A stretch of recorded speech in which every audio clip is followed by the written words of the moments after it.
जय माता दी, जय श्री राधे कृष्ण। आप सभी का हमारे YouTube चैनल पे बहुत बहुत स्वागत है। आइए आज माता कात्यायनी की कथा सुनते हैं।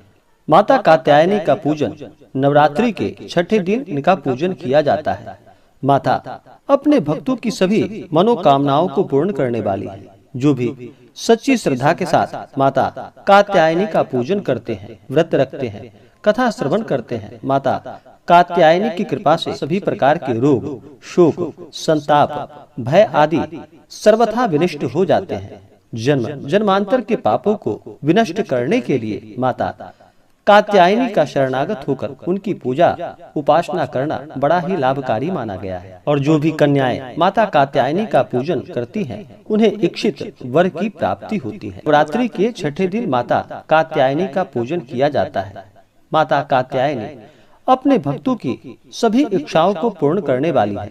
माता कात्यायनी के पूजन के लिए इस दिन सुबह के समय में और विशेष प्रकार से माता कात्यायनी का गोधूली बेला में पूजन करना चाहिए। इससे माता अति प्रसन्न होती है। माता कात्यायनी को प्रसन्न करने के लिए इनका जल से अभिषेक करे, माता का पंचामृत से अभिषेक करे, शुद्ध गंगा जल माता को अर्पित करे, माता कात्यायनी को पीला वस्त्र या लाल वस्त्र अर्पित करे, श्रृंगार की वस्तुएं माता को अर्पित करे। महिलाएं माता कात्यायनी को सिंदूर अर्पित करे और पुरुष माता कात्यायनी को रोली चंदन उन्हें अर्पित करे। उसके बाद अक्षत, पुष्पों की माला माता को अर्पित करे। माता कात्यायनी को अक्षत जब भी चढ़ाएं, थोड़ा सा अक्षत को गीला कर ले, उसके बाद ही अक्षत चढ़ानी चाहिए। अक्षत को सूखा नहीं चढ़ानी चाहिए। माता कात्यायनी को पीले पुष्प उन्हें अर्पित करे, लाल पुष्प अर्पित करे। हल्दी की 3 गांठें माता कात्यायनी को अवश्य ही चढ़ानी चाहिए और फिर हल्दी की गांठें को फिर अपने पास पूजन के बाद अगले दिन जाकर के उसे सुरक्षित रखना चाहिए। माता कात्यायनी को धूप दिखाएं, दीप दिखाएं, अनेक प्रकार का नैवेद्य अपने श्रद्धा और सामर्थ्य के अनुसार अर्पित करें। उन्हें केले का भोग लगाए, दूध से बने हुए मिठाई का भोग लगाए, अनेक प्रकार का फल, श्रीफल आदि माता कात्यायनी को अर्पित करे। फिर द्रव्य और दक्षिणा चढ़ाएं। पुंगी फल, तांबूल, लौंग, इलायची डाल करके अर्पित करे। पुंगी फल, सुपारी को पुंगी फल कहा जाता है और तांबूल पान पत्र को कहा जाता है। तो पान पत्र, सुपारी, लौंग, इलायची के साथ माता को अर्पित करे।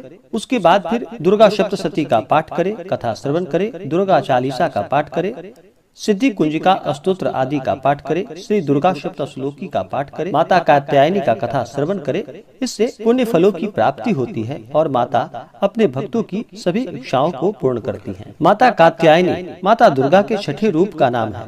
इनका स्वरूप चमकीला और तेजमयी है। इनकी 4 भुजाएं हैं। माता का एक हाथ अभय मुद्रा में है तो दूसरा हाथ वर मुद्रा में, तीसरे हाथों में माता तलवार धारण की हुई है और एक हाथ में कमल का पुष्प सुशोभित है।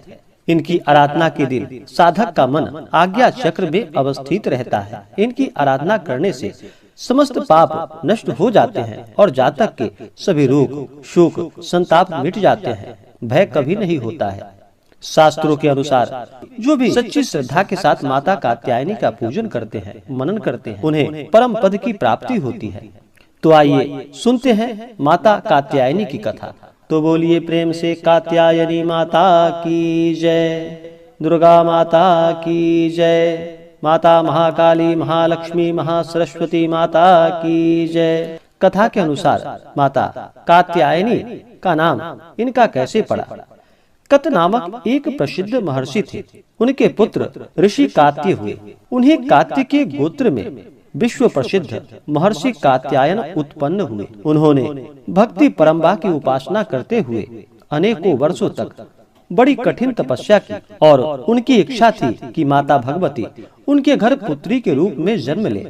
माता भगवती ने उनकी यह प्रार्थना स्वीकार कर ली और कुछ समय के पश्चात जब दानव महिषासुर का अत्याचार पृथ्वी पर बढ़ा, तब भगवान ब्रह्मा, विष्णु और महेश तीनों ने अपने अपने तेज का अंश देकर महिषासुर के विनाश के लिए एक देवी को उत्पन्न किया, जो कि महर्षि कात्यायन ने सर्वप्रथम इनकी पूजा की थी। इसी कारण से यह कात्यायनी कहलाई।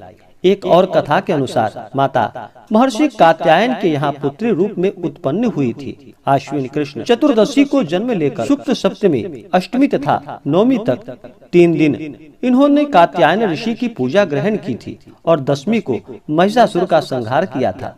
माता कात्यायनी अमोघ फलदायिनी भगवान कृष्ण को पति रूप में पाने के लिए ब्रज की गोपियों ने इन्हीं माता कात्यायनी की पूजा की थी, जो कि कालिंदी यमुना के तट पर की थी और यह माता ब्रजमंडल की अधिष्ठात्री देवी के रूप में प्रतिष्ठित है। माता कात्यायनी का स्वरूप अत्यंत चमकीला और भास्वर है। यह माता अपने भक्तों की सभी इच्छाओं को पूर्ण करने वाली है तथा अर्थ, धर्म, काम, मोक्ष चारों फलों को प्रदान करने वाली है। तो बोलिए प्रेम से माता कात्यायनी की जय, नवदुर्गा देवी की जय, माता महाकाली, महालक्ष्मी, महासरस्वती माता की जय। माता कात्यायनी को प्रसन्न करने के लिए इनके मंत्रों का जप करना चाहिए, इससे माता अति प्रसन्न होती हैं। मंत्र: या देवी सर्वभूतेषु शक्ति रूपेण संस्थिता नमस्तस्यै नमस्तस्यै नमस्तस्यै नमो नमः। इन मंत्रों का जप करना चाहिए।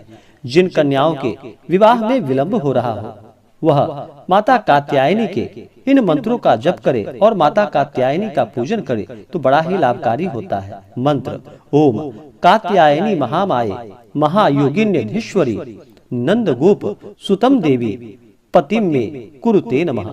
इन मंत्रों का जप करना चाहिए।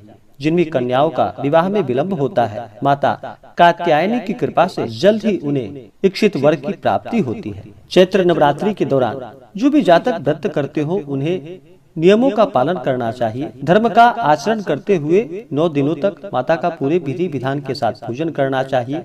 नवरात्रि के दौरान शुद्ध और सात्विकता का पालन करना चाहिए। ब्रह्मचर्य का पालन करना चाहिए। इन दिनों तामसिक वस्तुओं का प्रयोग बिल्कुल भी नहीं करना चाहिए। मांस, मदिरा, लहसुन, प्याज आदि का प्रयोग बिल्कुल भी नहीं करना चाहिए। धर्म का आचरण करते हुए ब्रह्मचर्य का पालन करते हुए रहना चाहिए। व्रत के दौरान किसी के ऊपर क्रोध नहीं करनी चाहिए। अपने मन में किसी के प्रति ईर्ष्या या द्वेष का भाव नहीं लाना चाहिए। अपने से बड़ों का सदा ही आदर और सम्मान करना चाहिए। महिलाओं का कभी भी अपमान नहीं करना चाहिए। कन्याओं का कभी भी अपमान नहीं करना चाहिए।